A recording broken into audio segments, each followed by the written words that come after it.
Unit number 4, memory allocation. There are total 4 types of memory allocation algorithm. 4 types ના memory allocation algorithm છે આપણી જોડે. First fit, next fit, best fit અને worst fit. Okay, કઈ રીતે? પહેલાં તો મેમરી અલોકેશન શું છે તો હું સિમ્પલ ટર્મ્સમાં તમને સમજાવવાનો ટ્રાય કરું કે અગર મારી મેમરી એટલે મારી રેમના અંદર કોઈ બી પ્રોસેસીસ આવે છે તો મેમરીની સાઇઝ હોય 4 GB, 8 GB, 16 GB. તો દરેક પ્રોસેસની બી સાઇઝ હોય 1 GB, 2 GB. ઓકે, કોઈ નાના નાના કેબી એમબીના ફોર્મમાં બી હોય. તો એ દરેક જે પ્રોસેસીસ આવી રહી છે એમને કેટલી સાઇઝ પરફેક્ટ રહેશે, મતલબ ઘણીવાર તમે જોયું હશે આઉટ ઓફ બાઉન્ડ મેમરી ફૂલ બી થઈ શકે. તો એવું તો કયું કોમ્બિનેશન છે જે પરફેક્ટ રહે મારા મેમરીમાં અલોકેટ કરવા માટે? આ 4 ટાઈપ્સના એલ્ગોરિધમ છે જે એની માટે આપણા જોડે અવેલેબલ છે. એક એક્ઝામ્પલ આપ્યું છે ફર્સ્ટ ફિટ માટેનું. Search start from the starting locations.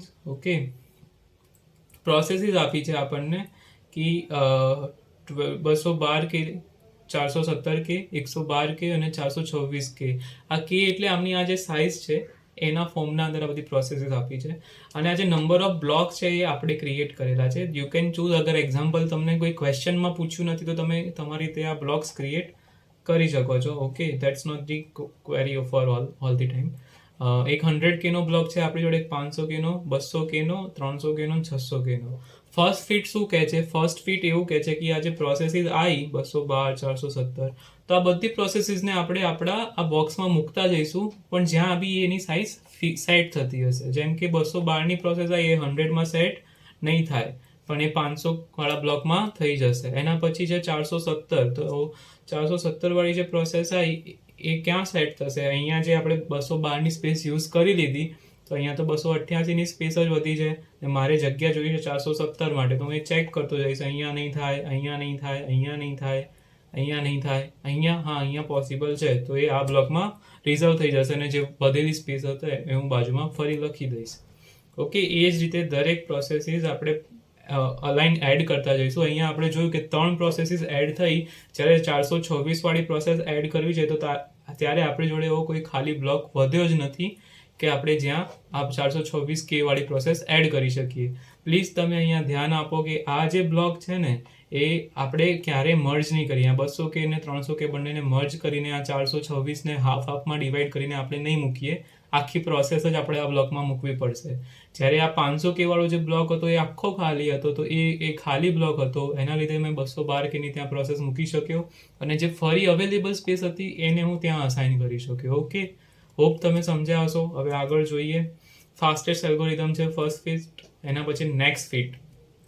Next fit શું કહે છે કે it work in the same way as a first fit except it keep track of whenever it find suitable hole. તો અહીંયા એ always try કરશે કે સૌથી બેસ્ટમાં best એટલે કે ઓછામાં ઓછી જગ્યા રોકતી સ્પેસ ફાઇન્ડ કરવાનું. મતલબ 212 કેની જે પ્રોસેસ છે એ આ બધામાં સૌથી ઓછામાં ઓછી કઈ જગ્યા છે જ્યાં એ આવી શકે?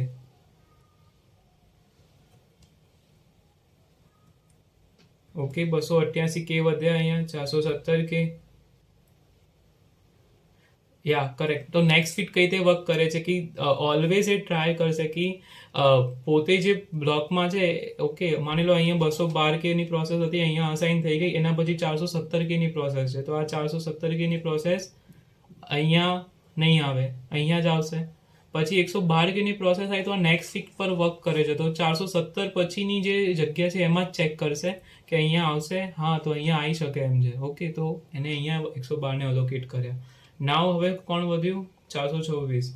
426 કે નહીં આવે આમાં. Best fit I was that misunderstood. Best ફિટના અંદર શું થશે તો entire memory search here. Okay, આખી મેમરીમાં સર્ચ કરશે અને દરેક પ્રોસેસ માટે સૌથી નાનામાં નાનો જે હોલ હશે ત્યાં ઇન્સર્ટ કરશે. તો બેસ્ટ ફિટના અંદર સૌથી નાનામાં નાનો હોલ 212 માટે કયો છે? તો 300 વાળો હોલ છે, એ સૌથી નાનામાં નાનો છે, તો આપણી પહેલી પ્રોસેસ અહીંયા આવશે. ઓકે, હવે છે 417 કે, તો આ બધામાં સૌથી નાનામાં નાનો હોલ હતો અહીંયા 417 કે માટે. આ રીતે આ કન્ટિન્યુ વર્ક કરતું જશે.